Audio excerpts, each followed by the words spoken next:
Everyone knows the pyramids of Giza, but 30 kilometers away is an even older legacy. Welcome to Saqqara, the birthplace of ancient Egypt's pyramids. Mastabas on mastabas.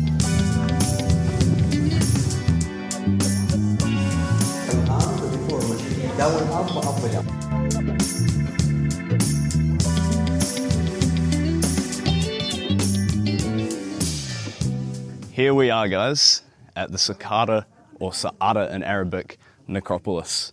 Here behind me we have the Pyramid of Djoser, the oldest pyramid to be found in Egypt. The pyramid is 4,600 years old and it is one of the first monumental stone structures to be found. Before pyramids, ancient Egyptian tombs were mastabas, which is a rectangular slab with a flat roof made of limestone or mud bricks. As you see here, this is mastabas on mastabas.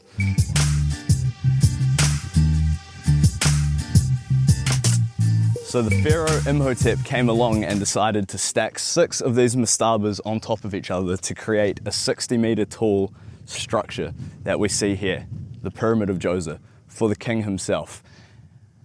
This stacking of the mastabas was supposed to allow the pharaoh to get closer to the heavens, and as you can see, it's a prototype for pyramids to come. Unlike later smooth-sided pyramids such as the pyramids found in the Giza plateau, like Menkaure, Khufu, Khafra, Djoser's pyramid clearly shows an early stage of experimentation in architecture by Imhotep.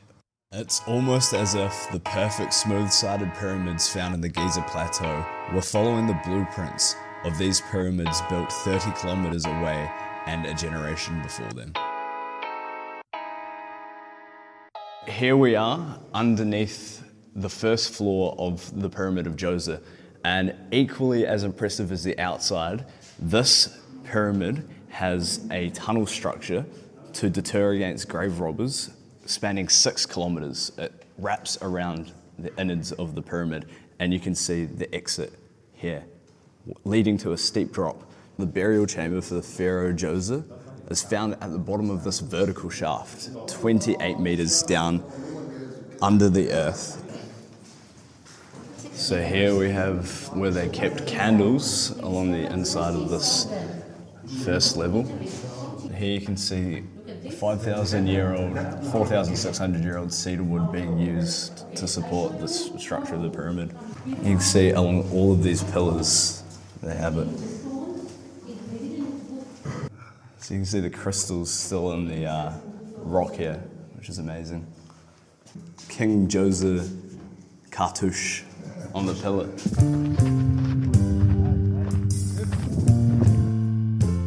Here we've got the statue of King Djoser through the rock.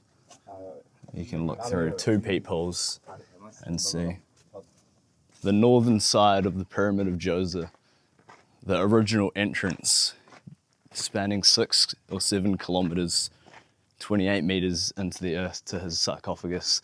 And here we have remains of a temple that was interestingly placed on the northern side opposed to the eastern side, which was typically done because the King Djoser had an affinity with the stars in the heavens opposed to the rising sun. So out in the distance from this, I believe, northern side of the pyramid, you can see Abu Sir in the background and the pyramids of Giza. Saqqara doesn't end at the Pyramid of Djoser. There are 16 pyramids spread across the site and tombs for pharaohs and kings. Pharaohs Unas and Teti constructed pyramids, and inside you can find the pyramid text, which is the oldest Egyptian funerary text, I believe 1,000 years older than the Book of the Dead. They were typically reserved for the kings, and it was to allow them safe passage in the afterlife and to join the gods up in the heavens. Okay, here now we have the entrance to the tomb of Teti, the pyramid, which doesn't really look like a pyramid.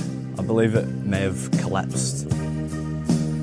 Here we can go down, very narrow. railing to not lose your footing.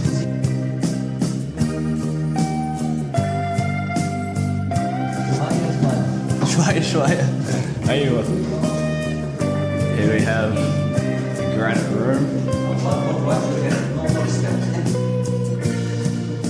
Now, at this point, we're having to duck to get through, and it's absolutely empty right now, and a lot cooler than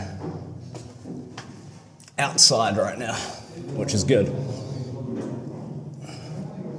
So something about the stone and being under the ground doesn't attract heat the same as being outside in the hot sun. So this is a nice experience, and here we've come to the first big room, and oh my gosh, look at that.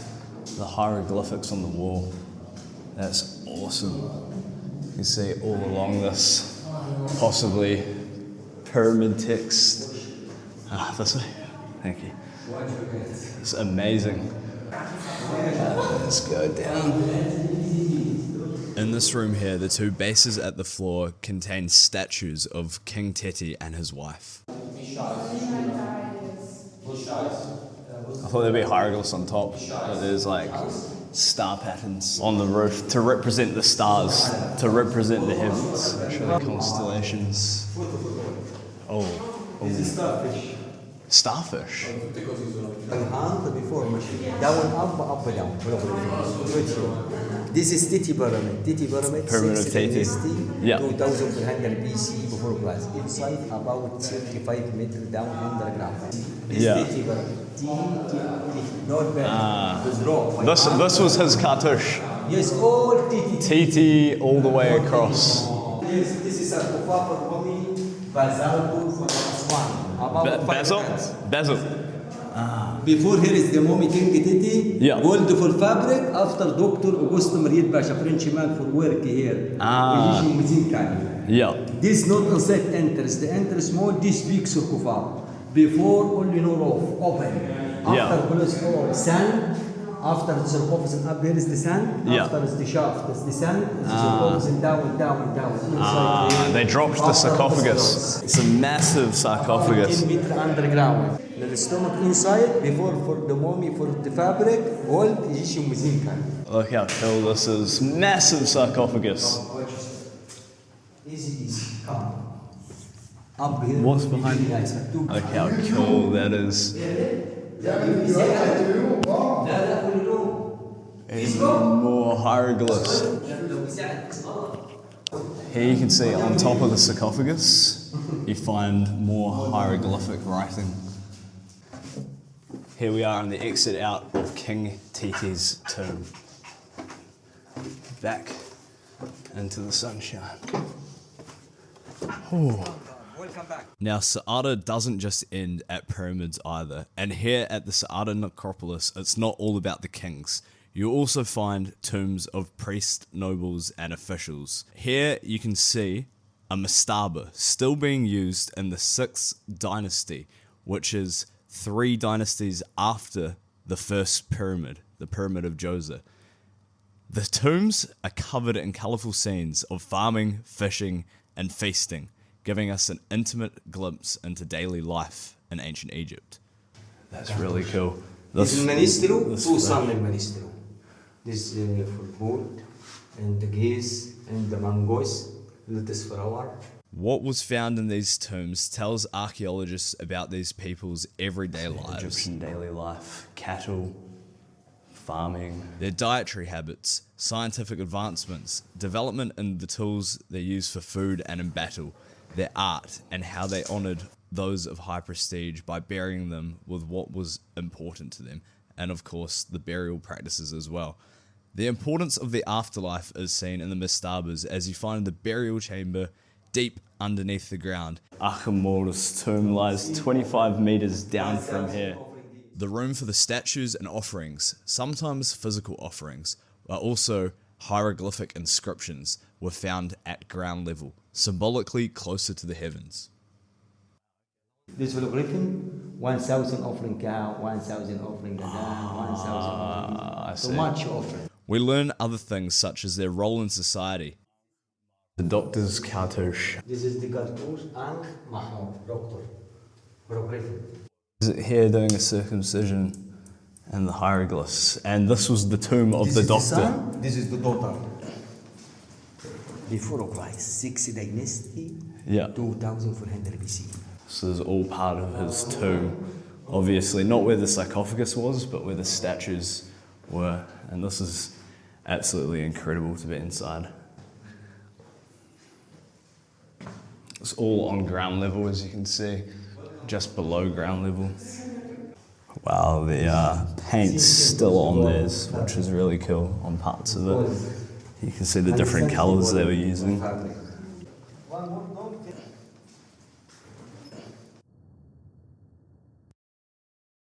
So here we have ancient Egyptian dances depicted along the wall. Really gives a good look into ancient Egyptian life. Over here we have scenes of farming, fishing, all sorts of agriculture, all sorts of wild animals that they encountered along the Nile. Crocodiles, hippopotamus, fish, all sorts.